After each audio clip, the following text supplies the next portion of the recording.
daughters, sisters, and wives. He says they're gonna change our lives. Be women, be girls. They'll make a better world. Invest in her. Invest in her. Invest in her. And now here's your host, Catherine Gray. Hi, welcome to this week's episode of Invest in Her. I'm your host, Catherine Gray, founder of She Angel Investors and co-founder of the She Angels Foundation, both designed to help fund women. On today's show, I have a very exceptional guest. She is one of our wonderful advisory board members of the She Angels Foundation. She is an award-winning casting director and author, and so much more. I'm so excited to have on Holly Powell. Hi, Holly. How are you? Hey, Catherine. I'm great. Thanks for having me on. Holly, I still depict that Southern accent. I know. I was born in Louisiana and grew up in Texas, and somehow it just never completely went away. But I love that. Well, I grew up in the South also, so I love talking about the South and the Southern cooking and your new book. I can't wait to talk about that. You know, you and I were just talking about how everybody in their life seems to have like 3 acts. Mm-hmm. And your first act, super exciting, as an Emmy Award-winning casting director for CBS. You were casting all of their miniseries and their television shows and their movies. You just shared with me helping launch the career of Hilary Swank, who, by the way, I just love. Oh my God, she was so amazing in Boys Don't Cry and so many other things. But you've worked with, Brad Pitt and George Clooney and just all the greats. I mean, that had to be a very exciting first act. it was very exciting, and it was nothing that I actually planned to do. When I left college at the University of Texas in Austin, I was an actress in the theater department, and I went to New York, and some friends formed a theater company, and everybody took on different jobs to get the theater company growing. And I was like, well, I'll get the cast together. And that was it. I was all of a sudden a casting director for the next 25 years. So. I mean, that's incredible. So you started in off-Broadway in New York, and then you end up heading up CBS East Coast, and they sent you to the West Coast, which is, of course, how you end up here in LA. And, and to not even have that path in mind must have made it kind of all that more fun and exciting. Well, it was. And I didn't really think it could be a career. Yeah. At that point, I didn't really realize that casting was a career at that point. So it was fascinating when I just started meeting the right people, and people from Los Angeles, casting directors from Los Angeles would come into New York to cast either a movie of the week, or a pilot. And I would all of a sudden get all those jobs of everybody coming in for a few days or a week or something. So I started making a lot of connections. And that's how one of the casting directors that I worked with introduced me to CBS and said, you should hire this person. So it's been kind of, magical that way. Yeah, totally. And what were some of your favorite shows that you cast? I see you did 6 Feet Under, Twilight Zone, all these classics. Well, when I was at CBS, at head of casting for movies and miniseries, Lonesome Dove was my project, and that was fantastic. And I got to go to Austin and Santa Fe, and that was wonderful. And it's An Inconvenient Woman was a wonderful miniseries with Jason Robards and Rebecca De Mornay, which was just incredible. So 6 Feet Under, working with Alan Ball when I was head of casting for Greenblatt Janellari Studios. We had a deal with Alan Ball and developed 6 Feet Under. And working with Alan, he had just come off of winning an Oscar for American Beauty. So it was just amazing working with him and helping him assemble that cast. That was a great movie too. Loved it. Mm-hmm. I'm, growing up with film and television in my blood, making documentaries and whatnot. And I just, I feel like it really is film and television that helps change culture. So I'm super excited about a new project we're working on, which we can't really disclose, but it is about, venturing out city to city to help women get funded. And that, of course, is one of the main focuses of our She Angels Foundation, that we, focus on, funding female founded nonprofits that are helping women to thrive. And so we're going to talk about that later, because you are in charge of our grant action committee that looks at the applications that come in. If anybody's listening and they have a female founded nonprofit that's helping women, by all means, they can apply. And Holly and her team will take a look at that. And we're going to talk later in the show about some awesome nonprofits that we're getting behind through the She Angels Foundation. Yeah. But first, okay, so that was your first act. Imagine, The first what an act. incredible first act. So let's talk about your second act. You came out with this amazing book that has become this industry standard called the Audition Bible, correct? I happen to have a copy right here. I bet you do. And this is like, I was just talking to Kat Curry this morning. She was telling me that this is like mandatory reading in many colleges, and that you've gone all around the country teaching this, that there was no book out there like this. And anybody who is wanting to be an actor and get into this business needs to read the Audition Bible. It's exactly what it says. Well, it's interesting, because what happened is that I'd been teaching audition workshops. I had been worked at a network, a studio, and as an independent casting director. So I'd seen the casting world from 3 different points of view, where an actor has to travel through all these different rooms, right? And so I was like, it just dawned on me, I really need to help actors learn how to audition, because it's a different skill than being in acting class. And so I really wrote the book as a companion piece to my audition workshops initially. And so I really wrote it like a textbook.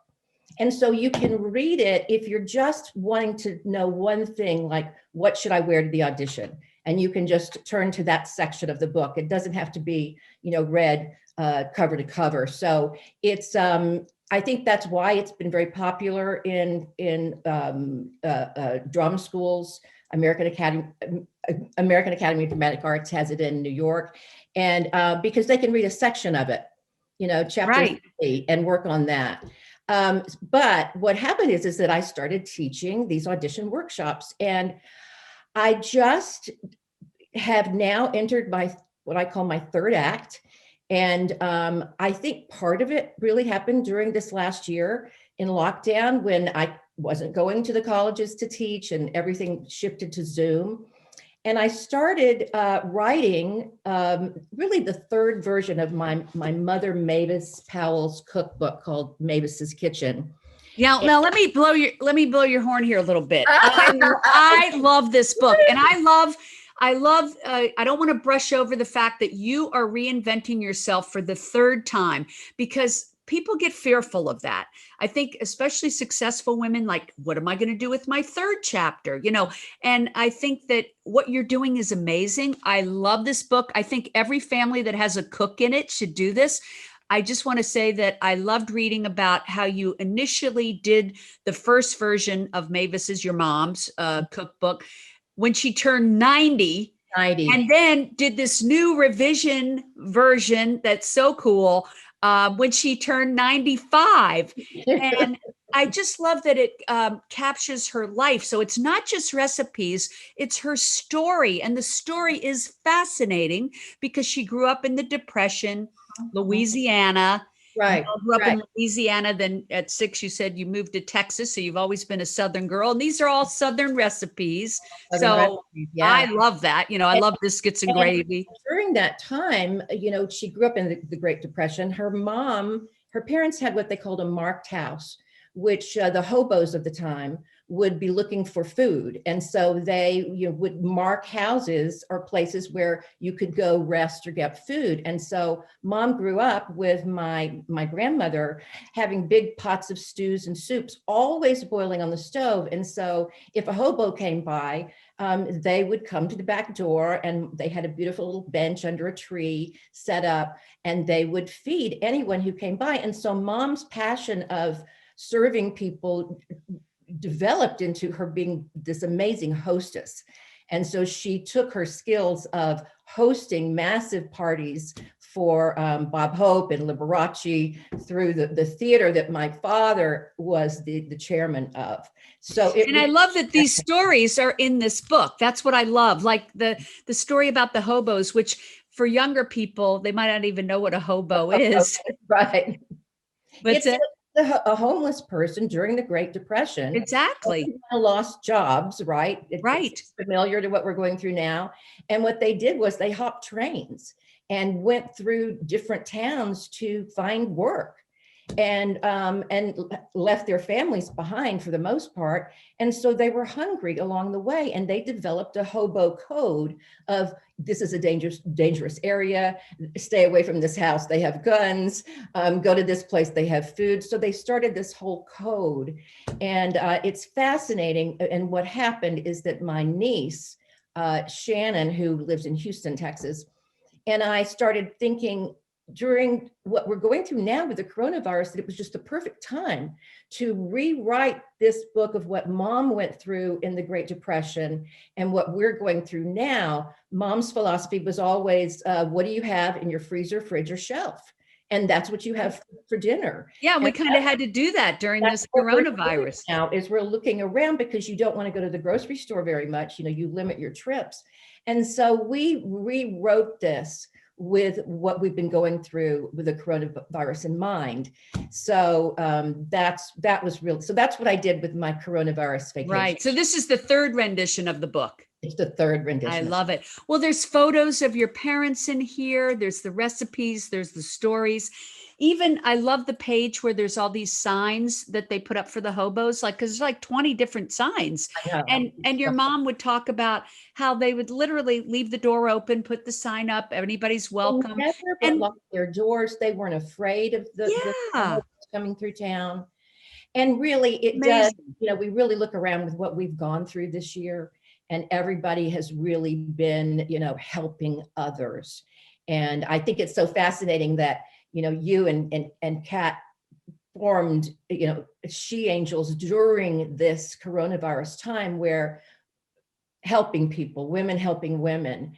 And so that has completely segued into, I think we started in July, was it? Right. Like, and I just want to say before we wrap up the conversation, this is called Mavis's Kitchen, which is your mom's name, and it is available on Amazon. And it's a wonderful book about their story. Like you said, hosting these fabulous parties where people like Bob Hope and his wife were there, taking a cruise, meeting Mrs. Perrier, the actual Perrier lady, and your house when it practically burnt down and you guys had to start over. I mean, everything from the Depression to the present. It's a wonderful book of stories.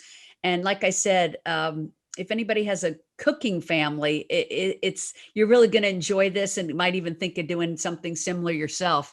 So this is all part of your third act. This is all part of my third act, and I'm also writing another book. I call it my Eat, Pray, Love book, because I've gone through a tremendous transition in my personal life these last 3 years, and so it's been very cathartic in writing this. So I'm now really focused on writing. I really consider myself a writer at this point in my life. Mm-hmm. After being a casting director and a teacher, that's what I'm focused on. And so I'm really kind of applying all the skills that I have learned over the years into what I'm doing now and working with She Angels. And I do think that that's what life is all about, is we do this, we do that, we do this. And at the end of it, we realize, oh, it's all part of a puzzle. Each thing we've done comes together to do what our purpose is. And it sounds like your next purpose. Your skill set. What is your skill set? Everybody has a special skill, talent that sometimes you're not even aware of. Right. But I'm pretty organized, and and that helps with a lot of things. And writing is also something that you really just need to sit down and do. A lot of writers say it's just so hard to actually sit down and start. Oh, many people feel that way. Like they have a book in them, but they don't know where to begin. And it really is just. I have a schedule. Yeah, starting. The last year, that's the only way to do it, is to actually have a schedule and then sit down at some point and start writing. Right. In other words, put it on the on the calendar that you're going to write on this day or this weekend or whatever. Like, yeah, I know. I feel that way about everything in life. I don't think anything gets done unless you actually have it. I always tell my wife, let's make a list of what we want to accomplish tomorrow, because I am a big list maker. yeah, making that list is like magic, because it really comes to fruition. If it's Right. not on the list, I don't know about you, if it's not on my list, it doesn't get done. If I go to the grocery store and I don't put something on the list, I just forget about it. So Yeah, and it's also when you cross it off, it's just such an accomplishment that you actually cross it off. So it does. It makes you feel empowered. Mhm. So then let's move into, okay, so your third chapter, reinventing yourself as a writer. You have a new book coming out. I'm excited to hear more about that. And you've become a cherished member of our She Angels Advisory Board. Like I mentioned earlier, you head up the grants action team, which reviews the incoming applications to make sure they meet our criteria. And the criteria basically is that they're a female-founded nonprofit that are helping women to thrive. Yes. Let's talk about some of them that in this past year, we did 10 grants. And I am so proud of us for doing that during this coronavirus, when these nonprofits really need the funding. And boy, our circle of friends and their friends have really stepped up to the plate to help us raise the funding we needed to get behind these. And people can just become a member. It's tax deductible 100%. And you get the satisfaction of collective giving. In other words, whatever you donate, $500 or whatever you donate, it is pulled together with everyone else's money, making it more powerful than your small donation. So there is power in numbers. We get together, we pool our money, and we get behind these nonprofits.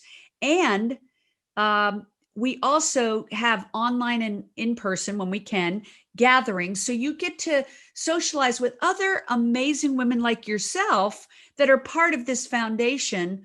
And we are just so grateful for the women that have joined. Auctions, it's been Kat Cora, who is on our advisory board. Right. Chef Kat Cora is on our board, as is Randy Thomas, the first woman to do the voiceover for the Oscars and Grammys and Kennedy Center. She's another amazing part of our advisory board. So many, hard to mention everybody, but a really accomplished group of altruistic and kind and amazing women. And you definitely want to be a part of it. Is that I've been in the entertainment business really my whole life. And it's fascinating. For instance, we gave a grant to the Veterans Giving. And that is amazing. I don't know anything about the military, and all of a sudden to be involved with these women who have devoted their lives to the military. And once they get out of the military, what do they do? And so this organization that we gave a grant to is looking to help these women be their own entrepreneurs, opening their own shop, opening their own business, sending them to conferences so they can learn a new skill. Yes. So it's just out of my wheelhouse of an area that I haven't known anything about. Or how about People's Pottery Project, who they're helping formerly incarcerated women to learn pottery. This is something I would have known nothing about. And in fact, now I own some of their pottery and I love it. Yeah. And the We Network, as a former breast cancer survivor, they get wigs for women who are going through chemo. We fund wigs. We help them get to their chemo appointments. That's been personally so satisfying to help these women. I know what they go through when you're just so unsure of what your future is like. So, and then one of our newest ones is the Global Women in Blockchain, which I find fascinating because I know that is the wave of the future and most women don't know anything about it. And we're partnering with them to have them teach us, and then we're giving them a donation to help them teach other women and create a program so that women are really up on blockchain. It's revolutionary. It's going to change the way business is done. We want women to be at the forefront. So I love what they're doing too. It's incredible. It's incredible. But the projects are, and the women in media, which is wonderful, that having been in the entertainment industry, that it's been a man's world around that whole area. I remember when I was the only female executive at CBS, and all the males were there, and there I was, and I was younger, a lot younger, and the struggle that I had, and I think it's just being comfortable in all of those rooms. And now that's what's so wonderful about helping women be comfortable in all of those rooms, and letting a woman, run the camera instead of a man. Let the woman, be the boom operator. Right. It's just it's so satisfying. Well, what Women in Media has done is create a directory so that movie producers and TV directors, they can't say, oh, well, we would hire a woman crew, but we don't know where to find them. Mm-hmm. Yeah. So now they can look at that directory and find a boom operator or an audio person or anybody above or below that line, which is a beautiful thing. I love what they're doing too. In cooking, by the way, it's mainly male chefs, really. And that's when Kat Cora broke the barrier by being the first female Iron Chef. And she did give me a beautiful quote there at the top of that book. She endorsed your book. I love it. It's still an issue. And, wouldn't it make sense that women should be chefs? I mean, it's just so incredible. Well, and what I love about her Chefs for Humanity, which is another one that we've gotten behind, is that she brings in a young woman chef who wants to own her own restaurant and teaches her not only about being a chef, but about being a businesswoman, because only 7% of the restaurants are owned by female chefs. And we want to help change that. So that's another one we got behind. Yeah. So I love the diversity of all the different ones we've gotten behind. Diversity is what's so exciting. Yes, yes. And we got behind another one, Hope Gardens, that helps women of domestic violence have a place to live, eat, and educate them on how to get back into the workforce, either as an entrepreneur or as a career woman, but helps them get back in the workforce. So I tell you, when you're a part of the She Angels Foundation as a member, you're doing important work with your money and making it work harder because it's being pooled with other amazing women. And you get to be part of this group that you can network with in a beautiful, connective way, because we're all helping each other in other capacities as well. When you really talk about diversity of what everyone does, but these women in She Angels have accomplished amazing things in their life, have their own companies, their own businesses, their own restaurants, whatever. And it's just so fascinating to be connected with all of these fun, amazing women who are helping other women. Yeah, I mean, we definitely are a community of women helping women. And so if anybody wants to be a part of it, they just go to She Angels Foundation. Yep. This is our new slogan, Fund Women, Save the World. Catherine came up with, she did an amazing TED Talk, by the way, about this, and Fund Women, Save the World. And, Thank you. Well, sheangelsfoundation.org, they can easily find it. Holly, how did they find you? It's hollypowellstudios.com. At gmail.com. At Gmail. Sorry, no, that's my email address. It's hollypowellstudios.com. Right. So that's the website, and they can find you on social media? Yes, absolutely. On Facebook. The other thing that I did want to say is that I am currently writing the second edition of the Audition Bible.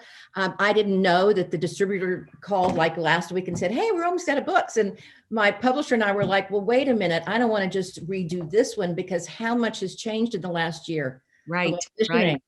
Everything is on camera, inside, self-taping. So I am very busy right now writing the new edition of the Audition Bible to include the whole new world of auditioning. And you can get this book on Amazon. Boy, there is no grass growing under you. No, it's really not. So from Emmy award-winning casting director to the Audition Bible that's taught around the country by you and here in LA and at schools, and the new rendition coming out on Amazon, the Audition Bible for those wanting to get into the world of acting. And then finally, Mavis's Kitchen, which is a wonderful cookbook with their story of her mom growing up in the Depression and then growing up in Louisiana and Texas, and all the great Southern cooking recipes and stories. And of course, we want you to join Holly and I at the She Angels Foundation.org. Holly, thank you for everything you're doing. You're such a blessing, and so grateful to know you and have you as a part of our foundation. Thank you. Great to be here. Thank you, Catherine. All right, everybody, make it a great week, and remember to invest in her. Take care. Thanks, Holly. Thank you.